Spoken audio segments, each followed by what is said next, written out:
Bem, o tema da nossa palestra agora é Desafios da Especialização Profissional em Perícia Contábil. Nosso palestrante, Paulo Cordeiro de Mello. Ele é perito judicial, economista e contador, com 20 anos de experiência em perícia contábil e financeira, professor universitário, autor dos livros Perícia Contábil e Perícia Financeira pela editora Senac São Paulo e A Perícia no Novo Código de Processo Civil pela editora Trevisan. Membro da comissão responsável pela criação do Cadastro Nacional de Peritos Contábeis, CNPC, e da primeira comissão administradora do Exame de Qualidade Técnica Peritos Contábeis do Conselho Federal de Contabilidade. Convido, então, o professor Paulo Cordeiro de Mello.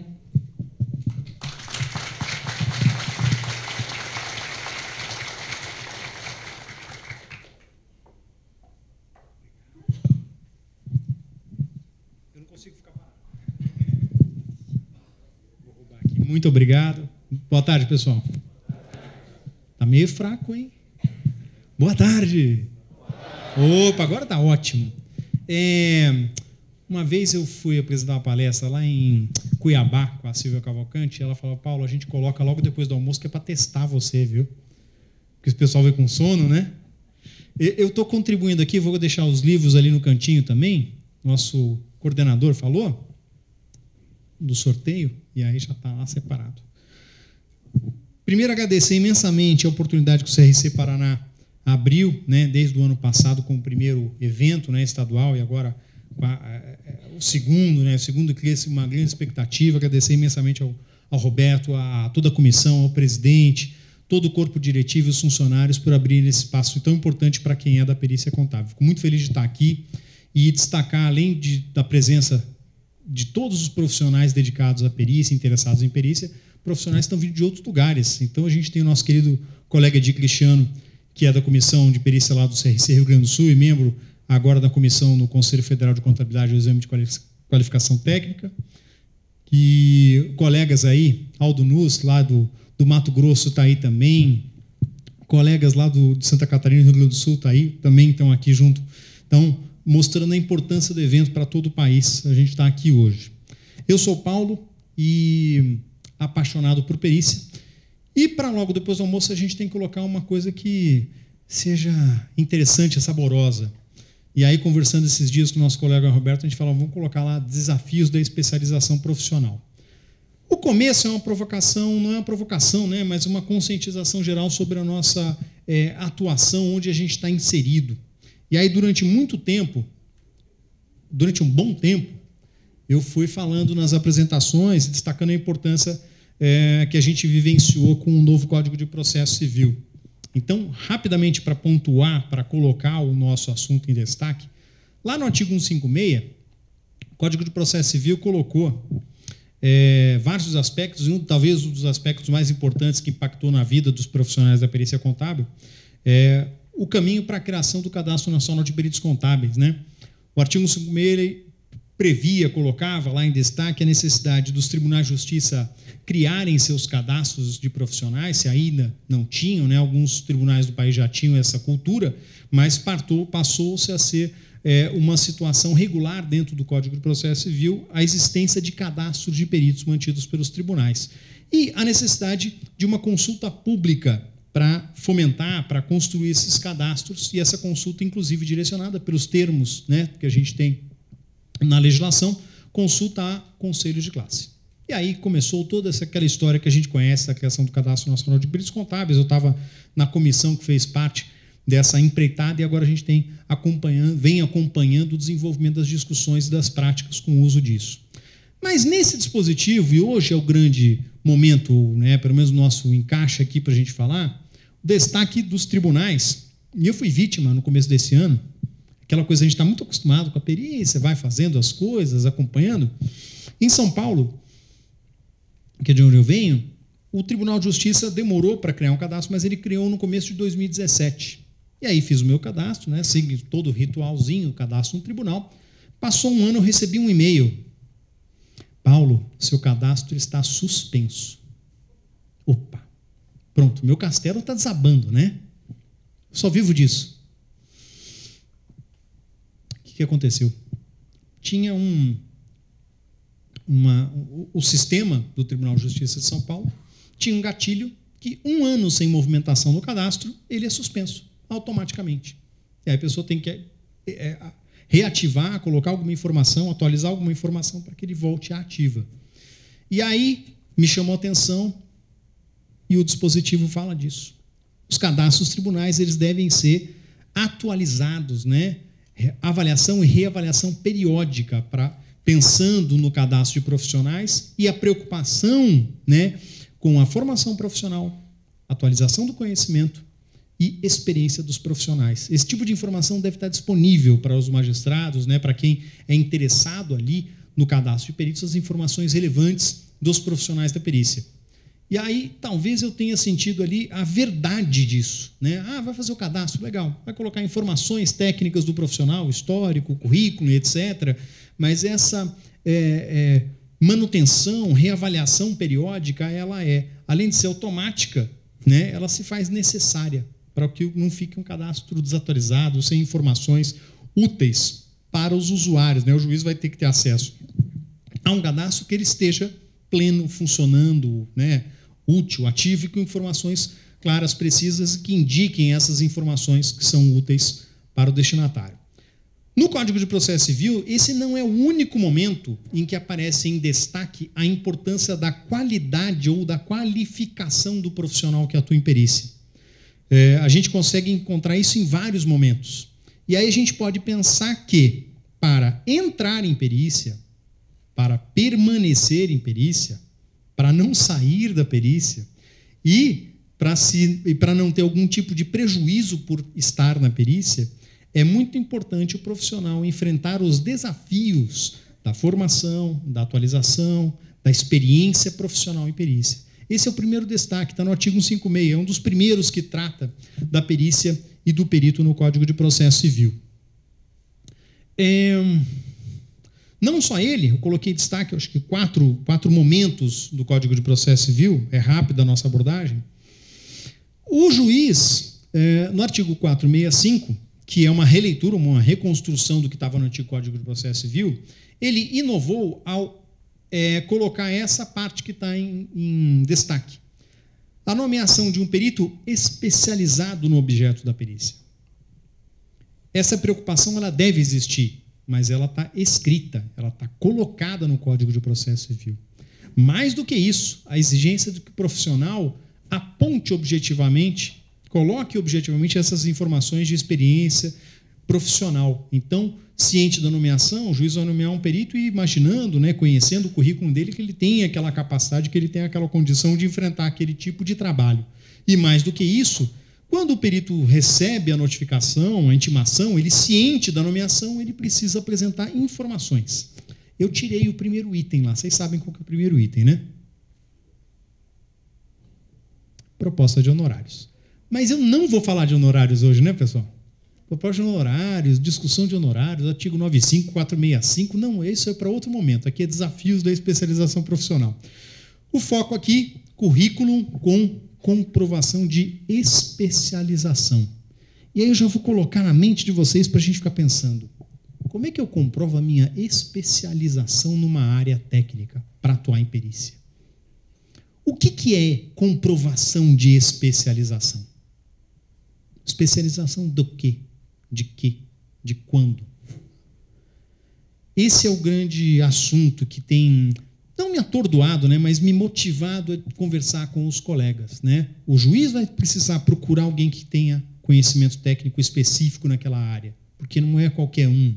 E o profissional, quando ele vai se apresentar formalmente naquele processo, porque ele já se apresentou formalmente para a justiça no cadastro. Nos cadastros ele colocou todas as informações.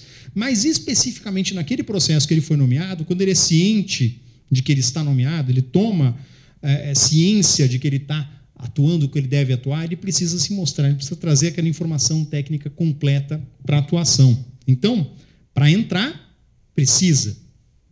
E para se manter no processo, ele precisa. Um dos motivos para substituição do perito num processo é falta de conhecimento técnico.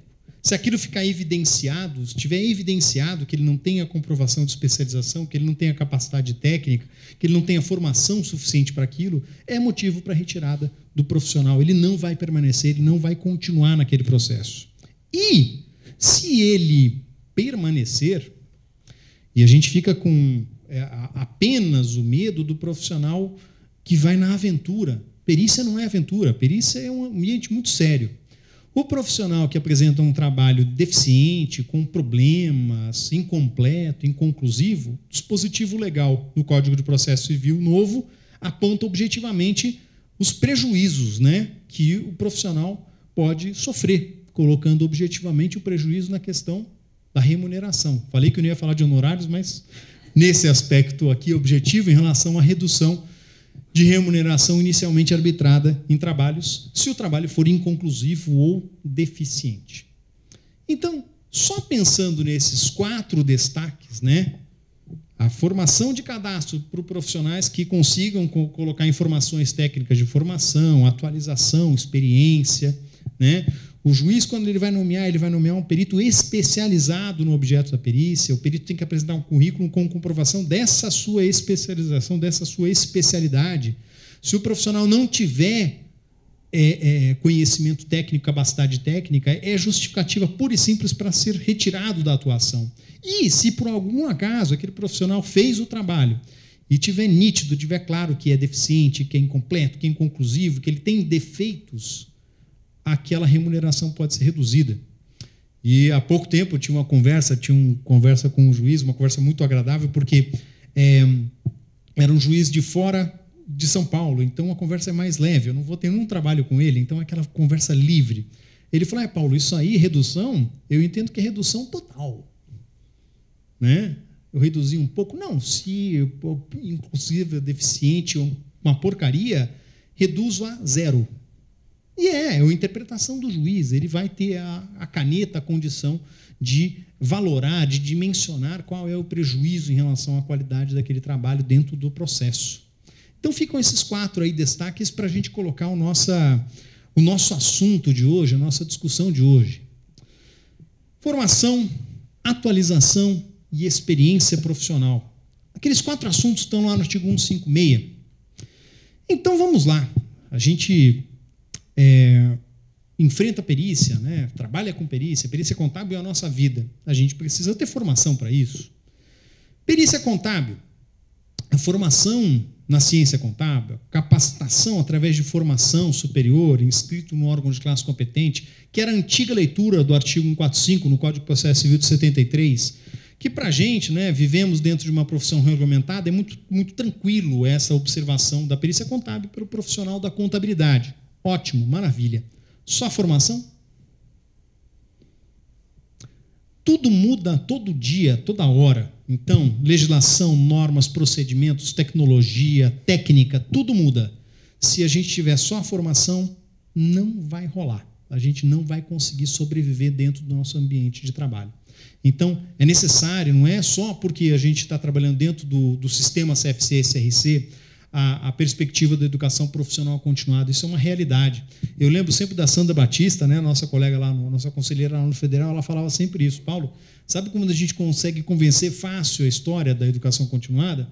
Pergunta se alguém quer ir num médico que se formou lá na década de 50 e nunca se atualizou em nada. Ele vai dar o medicamento lá da década de 50, ele vai fazer o procedimento cirúrgico da década de 50 e fala, não, eu quero.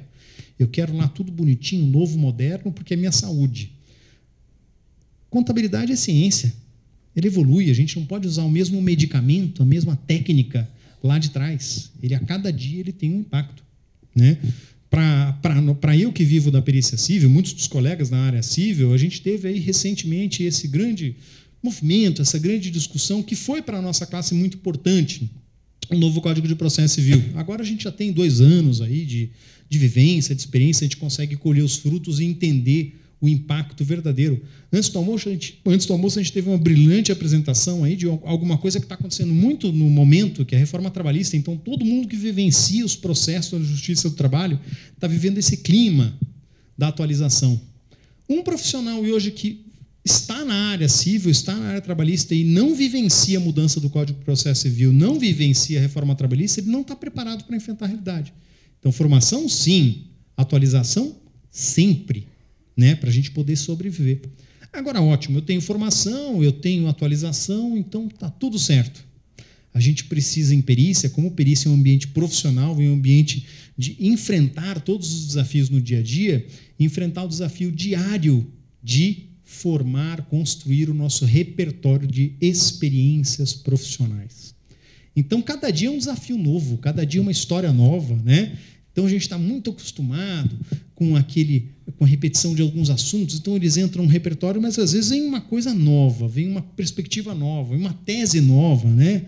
E aí o profissional ele precisa carregar com toda a sua experiência profissional condições de se manter ativo, se manter vivo, se manter saudável dentro do ambiente da perícia. Mas é fácil falar isso, né? Formação, atualização, elas se vendem sozinhas. Já teve até prêmio Nobel falando que o profissional só cresce com educação, então eu não preciso nem me esforçar com isso. Cadastro de peritos. A gente acompanha, e esse é o primeiro ano, né? Esse evento é um evento, inclusive, fortalecido pelo Programa de Educação Profissional Continuada. A gente tem lá, por ano, 40 horas anuais, né? E para o profissional da perícia contábil, com a criação do CNPC, a gente está vivendo isso dentro do nosso sistema de classe. Mas eu queria destacar o cadastro de peritos, o cadastro dos tribunais de justiça, o cadastro nacional de peritos contábeis, como uma iniciativa dentro de um contexto maior. E eu queria chamar vocês para a gente refletir, para que a gente possa refletir a respeito desse nosso momento. Lá atrás, o colega me entregou lá aos 20 anos, né? 20 anos enfrentando a perícia. Quem é perito, quem está nesse tempo, tem colegas aqui que estão mais tempo ainda, como é que a gente se colocava no mercado? Como é que a gente ia procurar uma oportunidade de nomeação para a função de perito judicial? Era bater perna, bater na porta lá da sala do juiz, era se apresentar diretamente ao juiz, porque não existia qualquer outra forma de captação, de absorção, forma regular, normal, né? Não é meu não, né? Então tá bom. Já aconteceu comigo. Eu fiquei procurando era o meu, né? Então tá tudo certo. A gente tinha que ir diretamente no juiz. E a base que o juiz tinha na mão disponível era aquelas pessoas que o acessavam. Então a gente tinha uma restrição de espaço, né? Eu cheguei em um momento da minha vida a fazer um raio lá, 100 quilômetros em volta de São Paulo eu vou, né, Eduardo? A gente pensa naquelas ideias, né? Ou sim, aí eu escolhi, não, eu vou mais longe.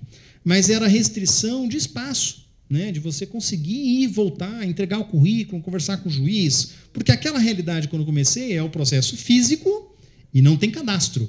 É assim. 2016, novo Código de Processo Civil, cadastro profissional, processos digitais proliferando pelo país. O juiz hoje tem na mão dele um portal disponível com todos os profissionais enfileirados.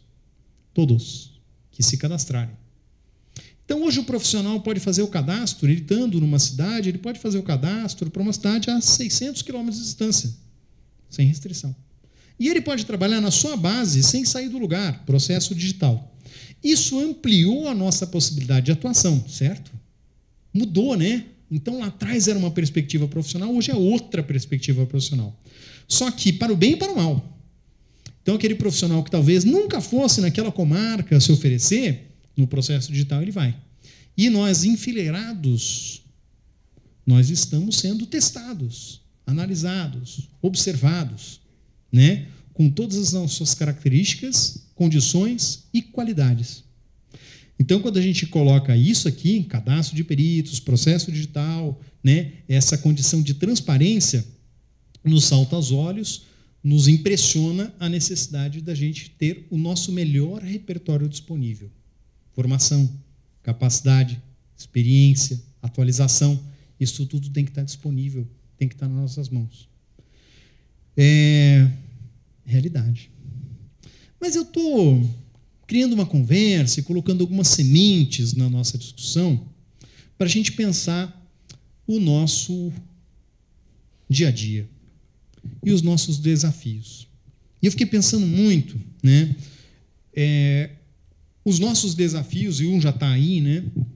Quando a gente vai para a perícia, ou estando na perícia, a gente tem muitos desafios ou muitas reflexões.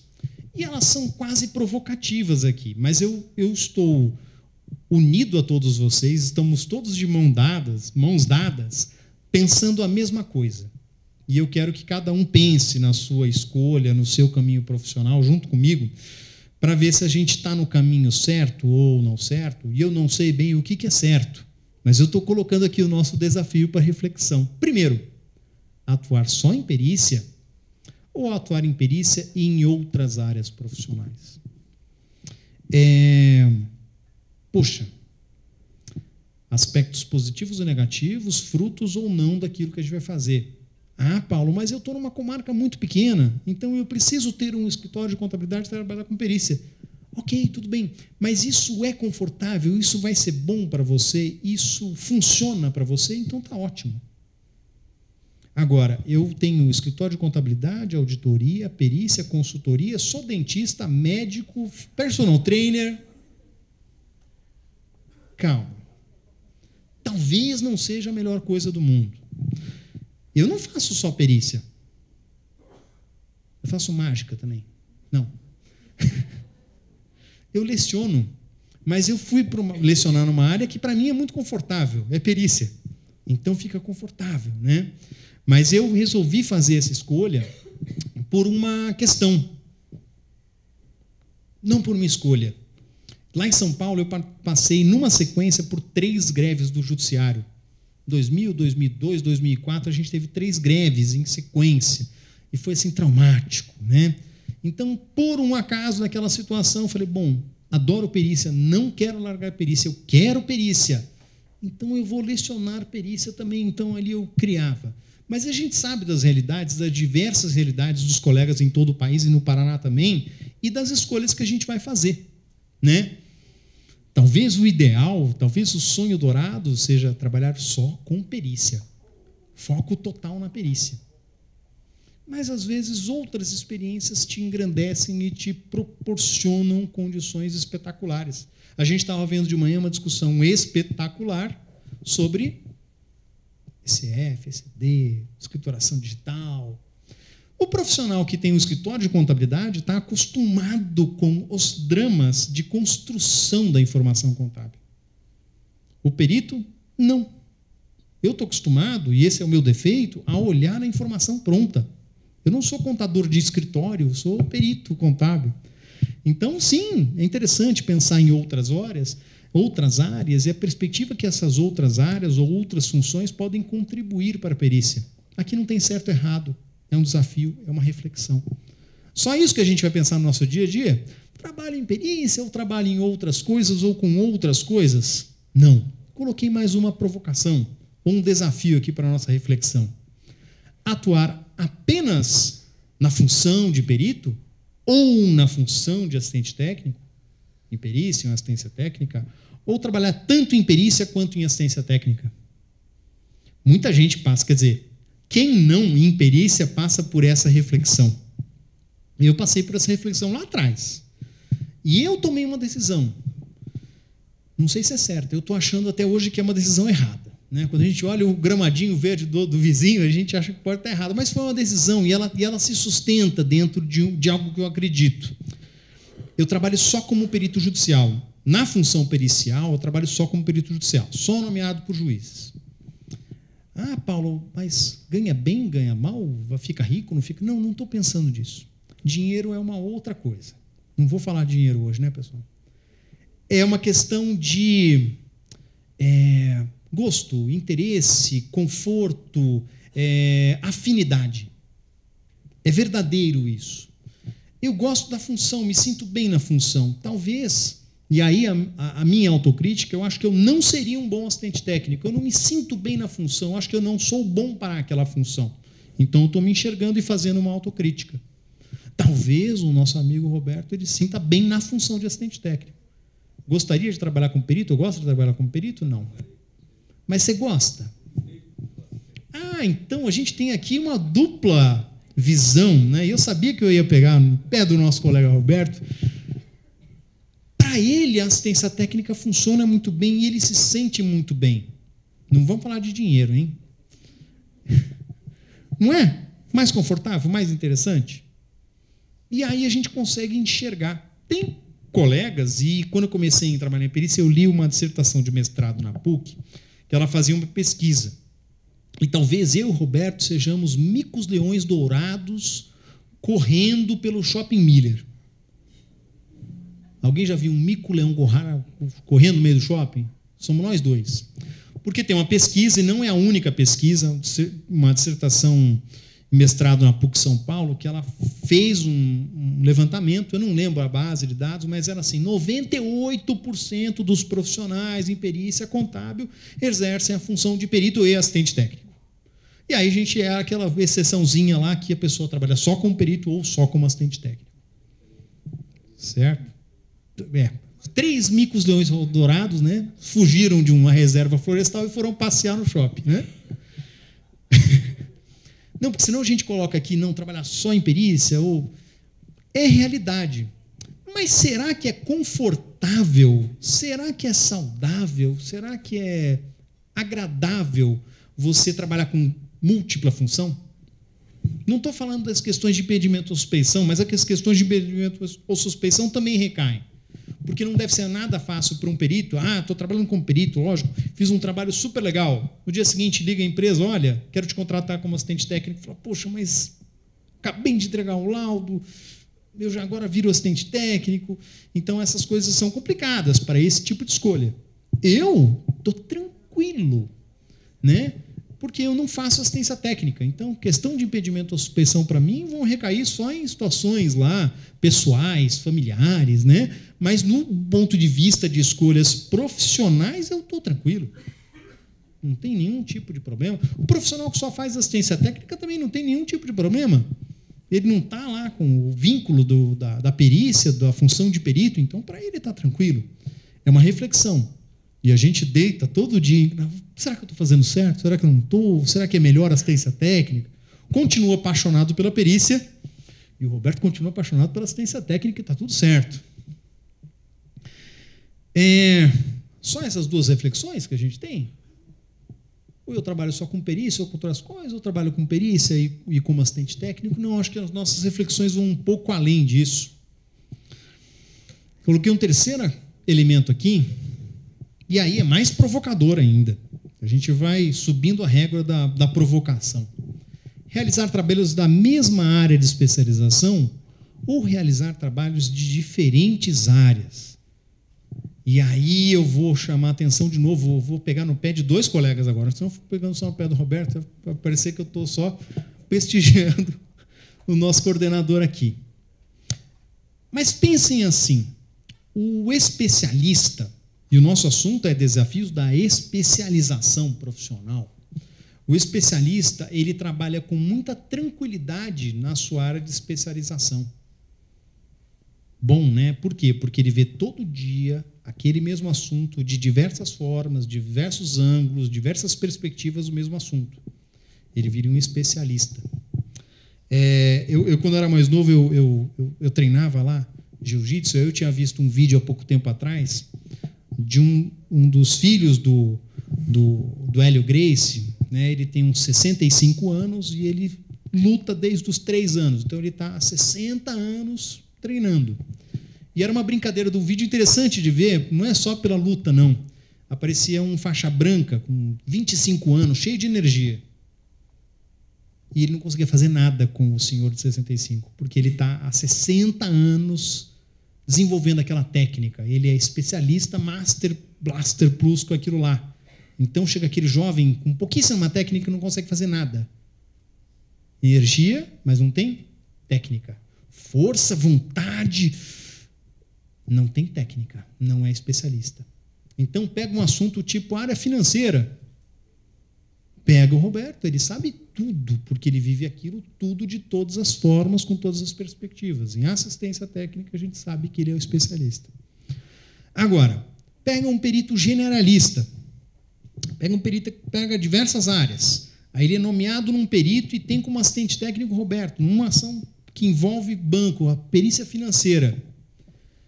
Ele vai ter que se desdobrar, vai ter que se esforçar muito para poder trabalhar bem naquele processo, porque tem um especialista lá. Agora, quando a gente escolhe, quando a gente faz esse tipo de escolha pela especialização, a gente ganha em escala. Mas, ao mesmo tempo, a gente deixa de enxergar outras coisas, ter outras perspectivas. Não estou falando que é o certo. Eu sinto que é um caminho mais confortável, mais sólido, né? Mas, fatalmente, quando a gente pega peritos, e esse talvez seja um dos defeitos ou características da justiça, vou trabalhar com perícia, aí você entrega um currículo na justiça. E uma vez eu fui nomeado numa comarca no interior de São Paulo que era vara única. Sai correndo de uma vara única, né? Porque o juiz ele julga questões cíveis, trabalhistas, criminais, previdenciárias, falimentares, tudo. O que caiu lá, ele sai. E se ele tiver um perito lá, ele vai pegar no pé e falar, não, você vai me ajudar aqui. Então você vira ou faz tudo, né? Sem fazer propaganda, vira o bombril, 1001 utilidades, vai fazer de tudo. É um grande desafio para o juiz conduzir uma vara única, uma vara no interior de uma comarca pequena, e é um grande desafio para o perito que trabalha nesse tipo de situação. E a gente vive hoje uma grande discussão a respeito dessa questão da especialização. Talvez menos o generalista e talvez mais o especialista. Talvez menos o faz tudo, porque pode, né? Várias áreas, diferentes áreas, e talvez mais a especialização. E aí eu vou ligar dois pontos aqui. A gente falava antes dos cadastros de peritos, né? Estamos todos alinhados. Hoje é muito mais fácil participar da perícia, é muito mais fácil operacionalizar a perícia. Vocês sabem, eu vou cometer todas as indiscrições hoje. Eu conheci o Roberto pessoalmente num evento promovido lá pelo CRC Santa Catarina. A gente teve o evento, foi ano passado, né? Ano passado, encontro estadual lá em Santa Catarina, e aí estava o Sul reunido, o Edi estava lá, o pessoal, lógico, a gente estava em Santa Catarina, e eu fui participar, apresentando a palestra lá, falando de perícia, inclusive sobre perícia financeira. E, fora daquela situação, provavelmente a gente nunca ia se encontrar. Só que a gente se encontrou num processo judicial. Eu como perito, ele como assistente técnico. O processo, e a gente não está falando de nomes de empresas, de nada, tá? É só os agentes, então está tudo certo. O processo é na comarca de Mauá, eu estou em São Paulo, é perto, mas tem uma coisa em São Paulo que em Curitiba começa a ter, que é o tal do trânsito, né? São Paulo a gente fala assim, não, é 10, 15 quilômetros, você pode demorar 2, 3 horas, né? Então Mauá é perto. E eu estava como perito lá. E assistente técnico indicado naquele processo, o Roberto, nosso colega aqui. Eu estou em São Paulo, o processo é em Mauá, e ele está em Curitiba. E a gente provavelmente, no processo, a gente nunca vai se encontrar e provavelmente nem o juiz a gente vai encontrar, talvez nem você encontre o advogado, porque é um processo digital. Então, o cadastro, o processo digital abre perspectivas e oxigenam ou colocam em debate uma série de reflexões que a gente já fez. Eu já fiz todas essas reflexões, talvez intuitivamente, mas eu acabo fazendo elas todas de novo, né? Poxa, eu vou me especializar, eu largo essas áreas, vou para esse foco. Por exemplo, a gente estava conversando nesses dias da área, e agora, né, fiquei vendo a questão da área trabalhista. Nunca mexi com perícia trabalhista, não pretendo mexer, não tenho afinidade com a matéria. Tudo bem, foi uma escolha. Então, eu saí dessa e fui me especializar.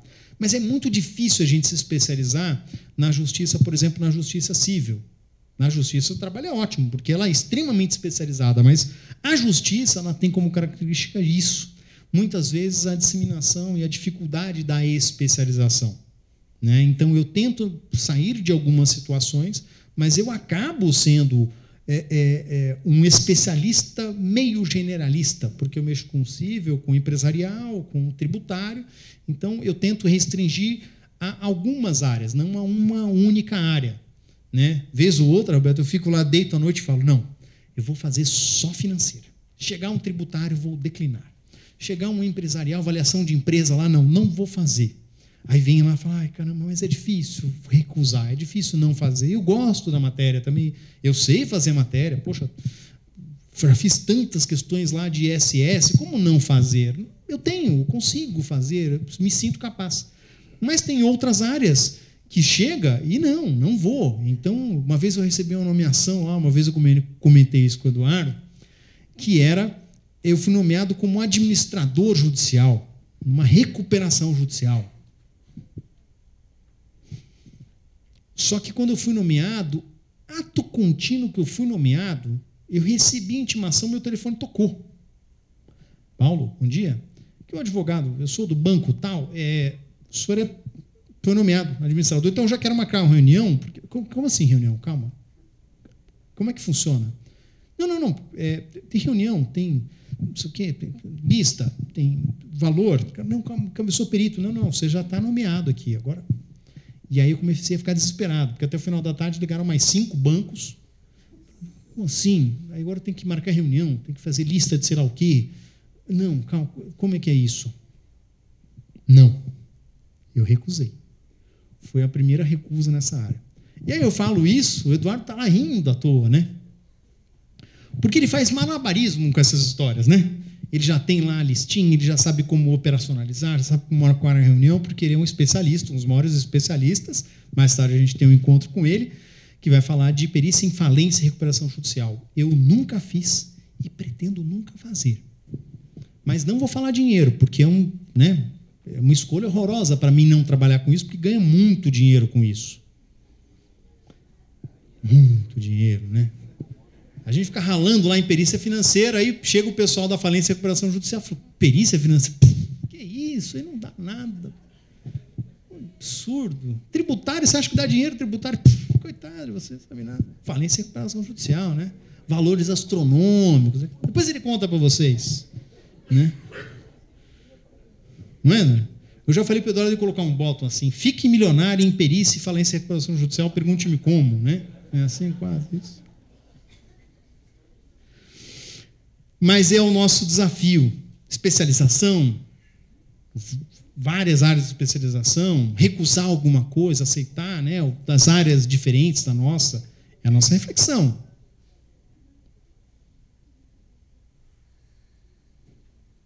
E aí, naturalmente, ligado diretamente a essa nossa perspectiva, eu recuso alguns trabalhos, porque eu falo, não, eu não vou aceitar esse trabalho porque eu não sei nada desse trabalho, eu não quero saber desse trabalho, eu não tenho condição física e emocional para enfrentar esse trabalho. Ou eu aceito todos os tipos de trabalho, mesmo sem ter conhecimento para realizar o trabalho. Aí a gente começa a chegar no nível do problema. Agora começa a coisa a ficar grave. Por quê? Aqui hoje a gente pode ter o drama. E aí a coisa começa a ficar séria. Eu já acompanhei, e é muito bom acompanhar os casos de sucesso. É uma delícia encontrar o Eduardo e falar, pô, Eduardo, né, se transformou no cara naquele ambiente, porque ele escolheu o ambiente certo, um assunto que tem a ver com a história profissional dele, depois ele conta para vocês. É muito legal, mas é triste ver o insucesso ou o fracasso de algum colega. É triste a gente ver, às vezes, o nosso fracasso ou o nosso tropeço. Então, assim, aceitar todos os trabalhos, mesmo sem ter conhecimento para aquela área, ou ter aquele conhecimento, como é que é? Superficial. Ah, não, isso aí eu faço, isso aí está tudo certo. Né? Ah, eu sei de, como é que é? Penhora de faturamento, então eu sei de falência, eu sei de empresa que tem problema. Não, calma. Quando você assume a responsabilidade de fazer todos os trabalhos, mesmo aqueles que você não tem capacidade, não tem a condição, você assume todos os riscos e dramas que podem acontecer com a justiça. A gente colocou um bobinho lá, né? Que é o profissional ser recusado, ser retirado do processo, até o que começa a ficar mais dramático, é a questão de honorários. Eu já vi processo judicial de laudo ser desentranhado. Não é a questão só do honorário não ser pago, o laudo ser desentranhado. Aí você pensa assim, aquilo é um lixo, aquilo vai ser tirado fora, porque nem pode ser considerado como primeira perícia numa eventual segunda perícia, porque na segunda perícia considera-se ainda a primeira perícia. Não, retira isso porque isso não serve para nada. Porque aquele profissional que entrou lá, ele aceitou qualquer tipo de trabalho, inclusive aquele que ele não tinha competência, não tinha capacidade técnica. E verdadeiramente era um trabalho sem pé nem cabeça, não começou nada, não terminou nada, não agregou nada. Então, é recomendável recusar aquele trabalho que você não tem a capacidade, que não tem a condição de enfrentar. Só aceitar aqueles que têm a condição, que têm a capacidade, ou tenha, talvez, no máximo, capacidade de buscar conhecimento suficiente para aquilo. Uma vez eu peguei um trabalho que envolvia comércio internacional, transporte internacional. 90% da história estava resolvido, porque era ato de comércio, pagamento, transferência, valor, Banco Central, taxa, estava tudo certo. Mas tinha umas notas, umas transferências lá com uma codificação muito específica. Eu contratei um profissional de uma consultoria e ele, em 1 hora, me passou toda a codificação e explicação das codificações. Bom, era ali a minha deficiência. Então, ok, eu consegui realizar. Era um trabalho que eu tinha conhecimento, mas tinha um pequeno defeito. Agora, o drama, o perigoso, é a pessoa aceitar qualquer tipo de trabalho, assumindo todas as responsabilidades. E a gente vê fatalidades, problemas, dramas graves de profissionais que acabam se aventurando naquilo onde não conseguem entregar. Começou, tem que terminar. Quinto desafio, e a gente não termina aí, eu acho que tem até uns alunos aí que a gente já teve esse tipo de discussão, né? Eu vi você, Nádia, perguntou, faço perícia contábil ou a área tributária, não é uma coisa assim? Mas eu lembro que foi numa turma aqui no SESCAP, queria agradecer também os meus alunos e amigos do SESCAP Paraná e da Unicesumar, né, que eu estou vindo aqui para Paraná, mas eu já tenho um carinho grande, eu já vi em outros momentos, a gente já teve em outros desafios aí com os colegas. E aí, vez ou outra, eu ouço, e aí eu paro para pensar. O colega fala, poxa, eu quero continuar estudando, eu quero continuar realizando, eu quero fazer melhor o meu trabalho. Que legal. Aí a pessoa fala, eu faço uma pós em perícia contábil ou eu faço uma pós em direito tributário? E a gente fica imaginando assim, bom, eu tenho que dar uma resposta, faz isso ou faz aquilo. E aí eu vou para um caminho de talvez falar, faça os dois, né? Faz os dois na sequência, porque o conhecimento ele não ocupa espaço, o conhecimento é renovável. E fazer uma pós em perícia contábil é ótimo, você vai repensar todo o seu trabalho, repensar todo o que você trabalha, como você trabalha, e às vezes você fazer uma pós em direito tributário é ótimo, porque você está querendo se especializar nessa área, então você vai ter um ferramental maior de perspectivas e de ótica e de visão em relação à perícia na área tributária. Aqui, os outros são mais provocadores, mas aqui é o provocador só no sentido de a gente pode ter uma dúvida do que fazer naquele momento, mas educação, conhecimento, atualização, ela é sempre positiva, né? Eu acho assim, eu vejo muitas apresentações do Eduardo, muito provavelmente nada do que tecnicamente ele usa eu vou usar, porque são áreas específicas, mas aquilo que ele vive de desafio em relação às partes, a prazos, a problemas em relação, talvez, ao honorário. Honorário não tem problema, ganha muito dinheiro. Mas vivências que o profissional tem no dia a dia são boas para a gente enxergar. Eu não mexo com trabalhista, mas eu estava aqui babando e prestando atenção na apresentação antes do intervalo, porque ela fala de processo eletrônico, ela fala de sistemas de cálculo, que eu não gosto de sistema de cálculo, acredito muito na nossa perspectiva profissional de desenvolvimento de cálculos. Tem cálculos que não conseguem ser feitos por sistema, não é possível, tem erro de cálculo em sistema, né? Uma vez eu fiz uma orientação de um trabalho de conclusão de curso na graduação, e era cálculo de expurgo da poupança, as discussões de expurgo da poupança. E aí a gente teve tempo, a menina estava muito animada, e ela falou, Paulo, não, vamos fazer, vamos ver como é que é os índices, e legal, e pegou o Banco Central. Aí ela, Paulo, eu vou fazer lá num sisteminha. Não vai fazer em sisteminha, não. Você vai fazer, vai calcular, vai pegar índice do Banco Central, vai calcular, vai mostrar as diferenças, como é que apura-se. E ela, não, mas eu já fiz o cálculo. Só que eu tive um problema, eu fiz em 5 ferramentas de cálculo disponíveis gratuitas na internet e cada um deu um resultado. E todos os 5 diferentes do que eu calculei. Falei, opa, isso é ótimo, coloca no seu trabalho de conclusão de curso.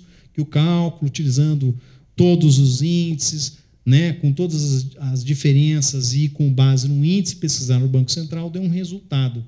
E os índices pelo método de cálculo, deram diferentes. Ela mostrou onde estava cada um dos erros nos sistemas de cálculo disponíveis. Erros. Tinham 2 que eram erros de conversão e 3 que tinham um índice diferente durante o período. Tinha um númerozinho lá que estava errado. Durante lá 20 anos, né? É fácil acontecer erro. Não pode ter erro. Perícia não pode ter erro. Então, a gente deve enfrentar aí com muita sabedoria, com muito cuidado, com muito amor a perícia, e a gente vai ter desafios todo dia. A gente falou de alguns, eu tenho certeza que isso ficou na mente de alguns, talvez alguns muito satisfeitos, não, eu estou no meu caminho certo, está tudo legal. O Eduardo está mais satisfeito ainda, porque ele não sabe nem dos nossos dramas que a gente vive aqui, falência e recuperação judicial é uma coisa maravilhosa, né? Mas a nossa reflexão em relação ao dia a dia, a vivência do dia a dia e a nosso enfrentamento de atualização, de crescimento profissional. Antes de terminar, e estou cumprindo direitinho, não estou? Estou fazendo bonitinho, né? Maravilha. O pessoal vai em palestra, assim, tem uns dramas de palestra que é assim, a pessoa não termina de falar. Aí você fala, meu Deus, a gente vai sair daqui às 10 da noite. Ou aquele que fala em 10 minutos e fala, tchau, beleza, pessoal? Mas eu já estou meio calejado, eu consigo desenvolver aquela ideia. Antes de terminar, e aí era para destacar, e foi muito legal que a gente tem outras publicações aqui, estão os filhos, aí os sobrinhos, né? Depois o Eduardo vai falar dos dele. Mas em 2013, eu tive um feliz convite da editora Senac e lancei o livro Perícia Contábil. E passei pelo drama, né, de ter que atualizar a obra lá em 2016 e, graças a Deus, foi, naquele momento, era o que... todas as obras anteriores, né, ficaram lá com um problemão, né, que estavam desatualizadas. A gente correu e aí, a partir de 2016, a gente começa a enxergar as obras sendo atualizadas, novas obras disponíveis com o código atualizado, e as antigas lá tiveram que sambar para atualizar, mas o Perícia Contábil foi a primeira obra no Brasil, em escala nacional, a ser atualizada de acordo com o novo Código de Processo Civil.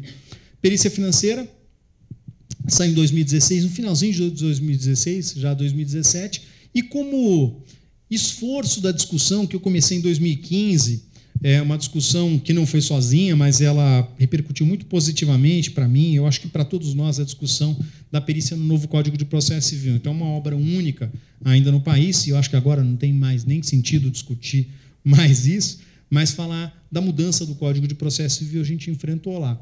E a alegria, e eu coloquei os 5 livros aí, não por qualquer coisa, mas objetivamente em relação à nossa discussão.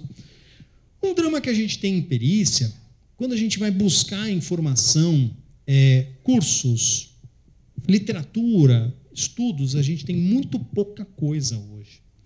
E uma coisa que se repete é o título Perícia Contábil. Perícia Contábil tem bastante coisa, mas a gente não tem as áreas específicas. Aí eu, depois de muitas das discussões, aquelas conversas que a gente tem de perícia financeira, eu falei, não, eu vou lançar uma coisa que fale de perícia financeira. E é só sobre o nosso assunto, discussão de indexadores, juros, sistemas, está lá, é a minha contribuição. Mas eu apadrinhei, e aí eu fiz até a apresentação do livro do Eduardo, né? O livro do Eduardo é a primeira obra publicada no Brasil falando da perícia em falência e recuperação judicial. Aí, quando a gente fala isso, ele fica mais absurdo quando a gente fala que a Lei de Falência e Recuperação Judicial tem quantos anos, Eduardo? Foi 2005, é 5? Tem 13 anos. E, nesse período todo, a gente não teve uma publicação. O Eduardo começou depois, né? Começou depois com esse desafio profissional dele, mas rapidamente ele entendeu, percebeu, a gente conversava isso, e ele falou, não, é necessário. E aí, na sequência, tem um livro que esse é referência também no mercado, que é o livro do Júlio, com participação do Eduardo e prefácio do Daniel Carnio Costa, que é o cara, né, na falência e recuperação judicial no mundo, né? O cara está em tudo que é lugar. E aí, enfrentando mais essa discussão dos desafios Mas ele vai falar depois, né? Porque eu estou falando aqui. Mas como o nosso debate, a nossa conversa, a nossa provocação é falar dos desafios da especialização, das nossas escolhas profissionais, quanto mais a gente tiver esse tipo de iniciativa, porque o colocar o livro é um ato de caridade, é um ato de amor. Você está pegando aquilo que você experimentou e falando, olha, foi isso que eu experimentei, foi essa minha dor, foi esse meu drama, está aqui o resultado. Não é, colegas? Não é isso que a gente tem lá de dramas? E o Eduardo enfrentou com bravura pegar um assunto que ninguém queria, porque eu vou falar a verdade, eu vou provocar, e talvez ele não fale nisso. Tem muita gente ganhando muito dinheiro com falência e recuperação judicial. E aí a pessoa fala, não, deixa eu ficar aqui na minha área de conforto, não estou falando dele, não, ele sabe de quem que eu estou falando. Aí o cara ganha uma grana e fala, não vou contar para ninguém como é que funciona isso, porque só eu quero ganhar dinheiro. E aí o ato de generosidade, o ato de amor, é o Eduardo, que é um profissional comprometido, chegar e falar, não, eu vou falar como é que funciona a história. E aí ele é meio odiado por esses caras, viu? Por que será, né? Do mesmo jeito que eu sou odiado por alguns, mas é por poucos. Nós somos, como é que Eduardo é amado por muitos e odiado por poucos, graças a Deus. E assim a gente continua, porque isso é importante para quem quer se especializar, pegar esses assuntos. E a gente continua, a gente não para. Tem mais coisa vindo por aí. A gente vem com um reforço e com um momento muito bom para a perícia contábil.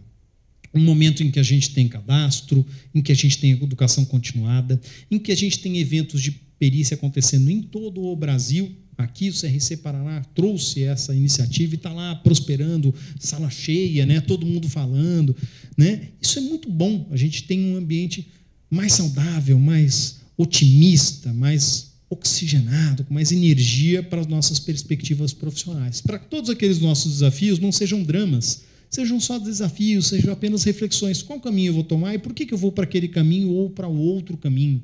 E a gente consegue tomar decisões de maneira mais equilibrada e não desesperada, né? Então está lá a contribuição antes de terminar a falar dos livros, e eu trouxe todos eles aí, o Eduardo também trouxe para sorteio. E eu quase acabando, e é o motivo pelo qual eu estou aqui, eu só venho por causa disso, para a gente poder conversar.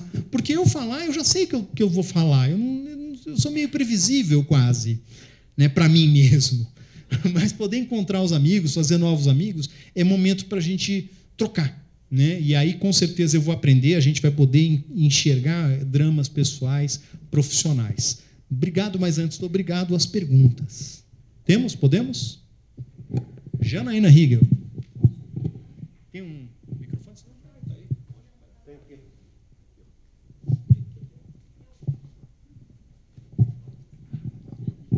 Não vou abusar. Parabéns mais uma vez pela palestra. Sempre um prazer enorme te ouvir falar. Grande mestre. Primeiro palestrante que conversou comigo sobre perícia quando eu estava começando e estimulou muito, então sempre é uma satisfação. Em relação ao cadastro de peritos, a minha pergunta é a seguinte: muitos juízes ainda não utilizam. Muitos continuam com aquela indicação dos mesmos que sempre indicaram.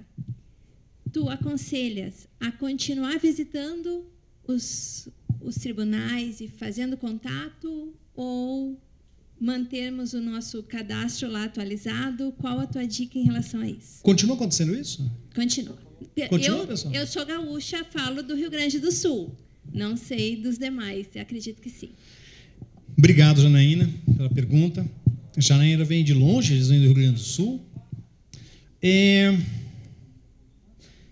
Eu posso falar com muita tranquilidade que eu enfrentei a perícia e continuo enfrentando, entrando pela porta da frente. Como é que a gente entra pela porta da frente? Quando eu comecei lá, quase 20 anos atrás, fui batendo na porta do juiz, me apresentando, entregando currículo, excelência, eu sou Paulo, gostaria de trabalhar como perito. E é duro, é difícil, é complicado, né? Mas a gente vai. Esse é o caminho certo. Só que lá atrás, diferente de hoje a gente tem cadastro. Aí você falou que ainda não usam cadastro. O juiz, ele tem hoje o cadastro como uma ferramenta maravilhosa. Eu lembro lá de Porto Alegre, a gente teve em Porto Alegre no ano passado um encontro de perícia, e um juiz lá, Dr. Paulo, uma vara civil lá em Porto Alegre, com uma cabeça ótima, ele falou: olha, pessoal, eu tenho lá para mim um cadastro disponível. Eu vou lá e procuro, pesquiso, eu sei quem é, de onde que é, o que fez, o que não fez. A questão da transparência, ela é ótima. E isso é bom para quem está comprometido para a perícia, e isso é péssimo para quem não está comprometido para a perícia. Preparem-se. Transparência não tem volta. Transparência é um caminho de mão única. E hoje os tribunais de todo o país têm dados, informações. E logo, logo essas informações vão virar estatísticas e vão virar ferramentas. Quer uma? Honorários. Rapidamente, qualquer corregedoria pode, a qualquer momento, querer entender quem é nomeado, por quem e quanto ganha. Certo? E aí o juiz de primeira instância, que nomear só uma pessoa e prestigiar essa pessoa com um valores de honorários absurdos, vai ser colocado em xeque pela sua corregedoria. Por quê? Porque esse perito ele é mágico. Como? Não, ele tem uma formação esplêndida. Aonde? Então, essas perguntas vão acontecer. Isso já começou. E aí não é possível favorecimento, desvios, qualquer coisa num ambiente de transparência. Falamos de compliance no começo do dia, né? Compliance, controles. A gente vive um novo momento. Então, assim, continua visitando, continua entregando currículo, continua fazendo cursos, se especializando, porque esse é o caminho. Eu tive uma aluna em Minas Gerais que ela fez até o curso lá de pós lá na Trevisan, lá em São Paulo. Ela, Paulo, será que é difícil? Ela, vai. E ela é de Divinópolis, Minas Gerais. Ela pegou o currículo, entregou para todos os juízes e depois ela começou a ser nomeada, porque esse é o caminho. Ela com uma formação boa, com uma boa preparação, atualizada, ela começou a ser nomeada. Sabe quem tem medo de cadastro? Quem deve ter medo de cadastro? Quem tem medo de cadastro? Aquele profissional desatualizado, despreparado. Então, eu já vi assim, site do Tribunal de Justiça, está lá o perito, peritão, aquele nome, perito há 40 anos, ponto. Juro, é sério. Ele coloca no site do Tribunal de Justiça. Perito há 40 anos, só. Ele não fala formação, atualização, nada. O grande lance para ele é aquilo. E aí eu fico imaginando que esse cara deve estar morrendo de medo de pegar um perito com 25, 30, 35 anos que está cadastrado no CNPC e fazendo 40 horas anuais de atualização profissional. Então vai colocar lá participante de congresso, evento, seminário, pós-graduação, tal. Vai ficar muito difícil. Para um juiz honesto, um juiz sério, ele vai pegar o cadastro e falar, esse cara é perito há 40 anos, mas ele não se atualizou? Ou esse perito é jovem, ele está há 5 anos, mas ele fez um monte de curso, ele continua fazendo um monte de curso.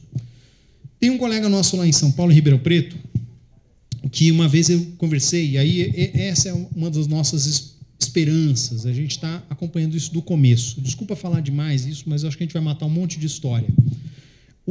Ele falou assim, Paulo, eu fui entregar um currículo pessoalmente para um juiz. E o meu currículo está lá, formação, fiz um curso, fiz uma pós, tal, e coloquei meu CNPC. E o juiz falou, vem cá, André, o que é esse CNPC? Falei, excelência, isso aqui é um projeto do Conselho Federal de Contabilidade, cadastro de peritos, e aí o perito tem que mostrar que ele tem experiência ou fazer uma prova, e depois a gente mantém ativo esse CNPC com educação continuada, 40 horas anuais. E ele falou isso para o juiz. Então você cumpre essas horas, é um registro, seu conselho, poxa, que legal, não conhecia. Engraçado, vem um outro colega seu aqui e me entregou o currículo ontem. Eu não vi isso nele. Ele não colocou. Acho que ele não tem, né? Vou nomear você. É isso que eu quero. É isso que a gente quer, não quer, pessoal? Quem tem problema ou drama com cadastro? Não somos nós. Quem está aqui hoje não tem problema. Quem está aqui está numa sexta-feira, está o dia inteiro acompanhando, repensando coisas, anotando coisas, né, discutindo coisas. Nós estamos preparados e nós queremos estar preparados e nós continuaremos preparados para o nosso mercado. Quem não quer, sai, vai embora, vai ter dificuldade, vai fazer outra coisa, vai se aposentar, já está rico, né? Então não tem problema. Continuamos aí a verdade da perícia. Obrigado. Mais alguma? Prometo que a próxima eu respondo em 30 segundos. Ex-aluno meu, eu respondo só em 15.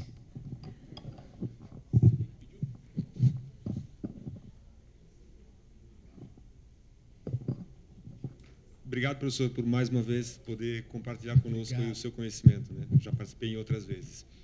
Nesse drama de atuar como perito, como assistente, eu atuei como assistente numa causa em que a parte que eu estava junto é uma ação contra a União Federal, a Receita Federal, digamos assim, né? Certo. Seria motivo de impedimento eu ser nomeado como perito também numa causa que a União Federal seria uma das partes? Posso responder de uma maneira mais ampla até? A gente tem um drama hoje, é um drama da situação que a gente vive na nossa sociedade, que ela envolve os grandes players. Imagina hoje, todo mundo tem um aparelho móvel celular? Todo mundo tem essa porcaria aqui? Mas só se perguntar quem não tem. E quem não tem deve ser uma pessoa com um sorriso no rosto, que não toca nada, não tem que mexer em nada. Agora imagina se você é nomeado num processo envolvendo uma das 3, 4 empresas de telefonia móvel celular. Você vai recusar o trabalho? Mas você é cliente dela, tal. Imagina bancos, né? Ah, eu sou cliente do Banco X, aí eu sou nomeado como perito, não vou trabalhar. Existe uma grande discussão recente na justiça brasileira a respeito disso. Esses grandes agentes, eles são tão grandes que o nosso impacto é ínfimo, né? Então, é diferente de você pegar um processo em que o seu irmão é sócio da empresa e você é perito. Então, é objetivo, é uma empresa, é uma padaria, é uma empresa pequena. Poxa, você não pode objetivamente. Agora, você vai ser nomeado como perito num processo em Banco XPTO SA. Poxa, eu tenho conta lá. Você tem uma conta corrente, você não tem grandes operações, você não é sócio do banco, né? Poxa, eu sou perito e, ao mesmo tempo, eu tenho 10% do banco. Eu falo, nossa, por que você está trabalhando com perícia? Vai cuidar lá do seu banco, né? Então, assim, não tem uma representação, uma repercussão objetiva. Eu entendo que não tem problema, mas a gente vai por esse viés, por esse caminho, que é uma discussão recente no Brasil a respeito do tamanho e dos players. Né? Juiz, imagina o juiz julgando ações envolvendo banco e envolvendo telefonia celular. Juiz civil, ele teria que deixar um monte de processo de lado. Ele fala, não posso mais julgar isso aqui porque eu tenho um telefone celular dessa empresa e eu não julgo mais nada disso aqui porque eu tenho conta, recebo salário aqui. Ele não consegue mais julgar. Então, essas relações elas têm que ser pensadas na sua dimensão. Obrigado. Mais algum? Tem 2 aqui. Lá primeiro.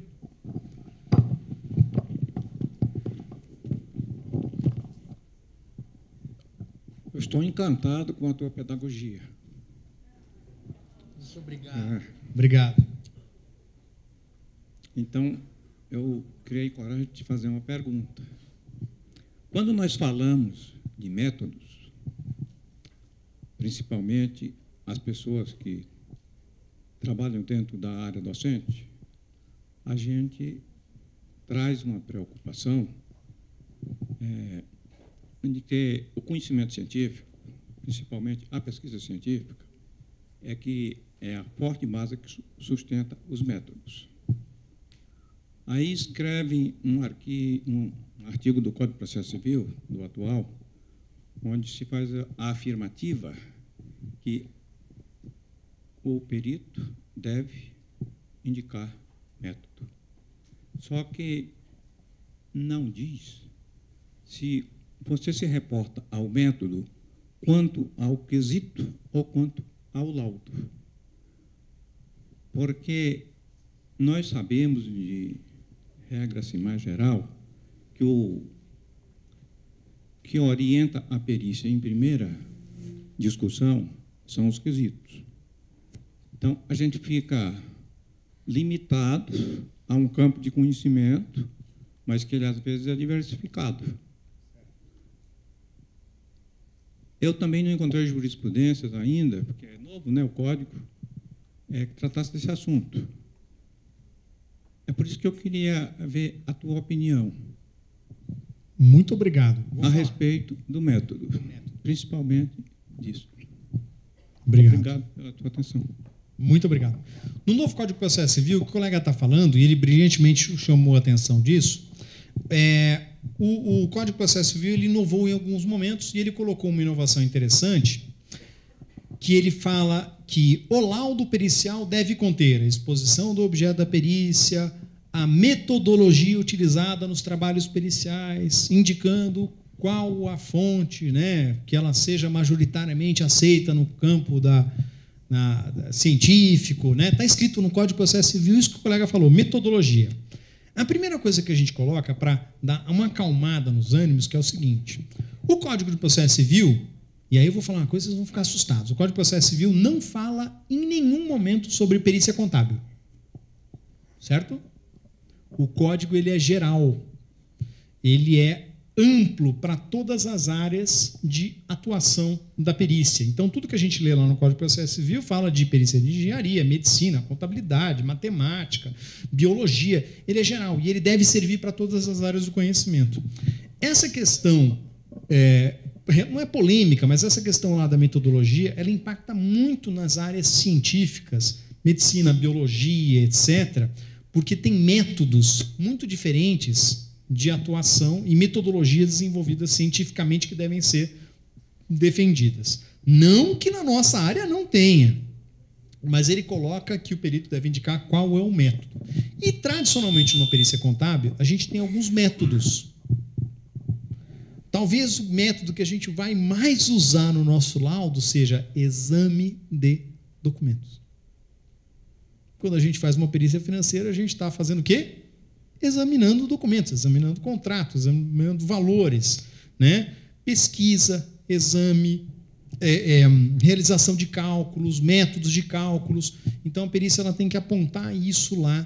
E em perícia contábil ela é relativamente confortável. Eu já conversei com alguns colegas da engenharia e da medicina, eles falaram, Paulo, para a gente isso é meio dramático, viu?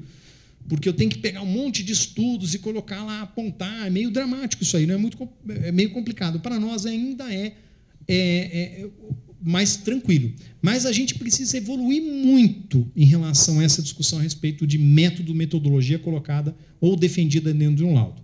Mas o colega colocou uma outra questão que eu sou especialmente apaixonado, que é o assunto quesitos. E aí eu não vou polemizar. Quesito não é a coisa mais importante de um laudo. E eu já ouvi, lendo tudo de perícia, eu tenho uma biblioteca lá que o pessoal tem inveja da minha biblioteca. Eu tenho uma biblioteca que eu tenho livros de perícia, eu já tenho quase 100 livros de perícia. Eu tenho praticamente tudo que já foi publicado com o nome Perícia Contábil no Brasil. E eu falo isso, eu tenho um livro desde 1968, é o primeiro livro que eu encontrei. Tudo que vocês podem imaginar eu tenho lá. E se alguém tiver algum que eu não tenho, pode falar que a gente compra aí, que eu pago bem. E eu já li em algum lugar gente que defende o autoquesito. Se não tem quesito, o próprio quesito, o perito formula quesito para responder. A gente fica meio que dependente do quesito. Quesito não é a coisa mais importante. O quesito ele tem que ser um acessório e algo dentro do ambiente da perícia e necessário para o desenvolvimento da perícia. A coisa mais importante é o despacho saneador. O juiz determinar a perícia. E se o juiz determinou a perícia e falou para o que é a perícia, a gente vai respeitar aquele comando, porque o juiz te chamou para aquela festa para fazer aquele show. Se não tiver no despacho saneador qual é a festa e qual é o show, inicial e contestação definem o limite da ação proposta. E aí o Código de Processo Civil fala que o juiz não pode ultrapassar a causa demandada. Então, qual que é o meu drama com o quesito? Por isso que eu falei que eu não vou polemizar. Vamos imaginar que... Posso colocar o exemplo financeiro? Vamos imaginar que é uma discussão daquelas velhas lá. Tem uma discussão sobre TR e INPC. Alguém falou, não, o certo aqui é INPC. Aí o banco falou, não, é TR porque foi contratado. Aí chega um quesito lá, pede seu perito que recalcule com IGPM. Quem responde? Eu não respondo. Porque o limite da ação proposta é TR e INPC. O juiz, se ele for julgar, ele só pode julgar a manutenção da TR ou a substituição pelo INPC se ele entender que deve ser substituído. Só. Não cabe ao juiz, não é iniciativa do juiz, ultrapassar o limite da ação proposta. Ele não pode pegar outro indexador, porque existe um limite de ação proposta. É a segurança jurídica do processo. Então, se alguém perguntar lá, qual seria o cálculo com a aplicação do IGPM? Eu colocaria prejudicado atendimento técnico conforme o artigo 473, parágrafo 2º. Mas usem com parcimônia o artigo 473, parágrafo 2º. Não é para a gente bagunçar. 473, parágrafo 2º. Só se ele se aplicar. Obrigado. Mas a gente tem muito a evoluir, concordo, com a discussão a respeito de metodologia dos trabalhos periciais. É um campo ainda a ser explorado. Muito obrigado pela participação. Tinha um colega aqui também que tinha levantado a mão. Tem que ver aqui com o pessoal se a gente não passa da hora. É a última, pessoal. Depois eu prometo que no café a gente conversa, porque a gente tem um cafezinho. Rapidinho. Muito bom te ouvir de novo. Já ouvi tua palestra lá no Congresso Brasileiro de Contabilidade, em Fortaleza. Foi muito boa. Foi um primeiro contato. Já tinha sido indicado por outros colegas. Eu trabalho em Goiás. Moro em Goiânia, sou do Paraná, mas moro em Goiânia. A respeito do impedimento, talvez fosse o inverso, né? Não é porque eu não tenho participação no banco que se torna impeditivo. Eu também sou auditor independente, credenciado na CVM, e o grande questionamento que tem na norma de contabilidade, inclusive internacional, é a relação que você tem com o banco e o que o banco pode te oferecer. O que a Telefônica pode te oferecer, como é que ela pode te comprar. Eu acho que essa é a grande pergunta que ninguém faz, né? Mas que é onde vem o questionamento do impedimento do perito nessas grandes ações dos grandes players. Só queria contribuir com isso. Ótimo. E quanto aos quesitos, e a metodologia, a ciência é todo conhecimento que se prova por 2 métodos. Só existem 2 métodos. É o indutivo e o dedutivo. São só esses 2 métodos. Então, quando a gente vai... o que eu entendo que o Código Civil quer falar a respeito dos métodos, é exatamente isso.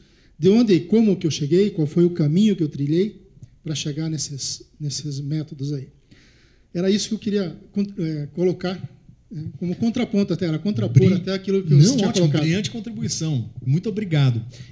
Posso colocar uma pimenta na história?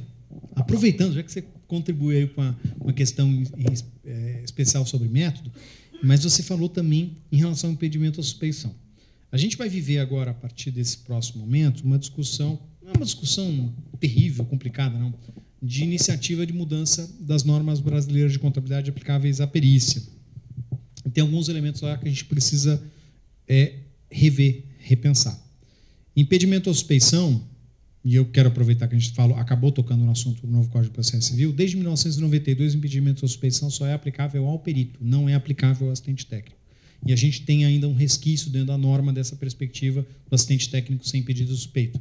Assistente técnico não é impedido suspeito. Código de Processo Civil, lei maior, lei federal, manda. Então, a gente precisa pensar nesses ambientes aí, uma contribuição também para as discussões. Então, aplica-se ao perito, não ao assistente técnico.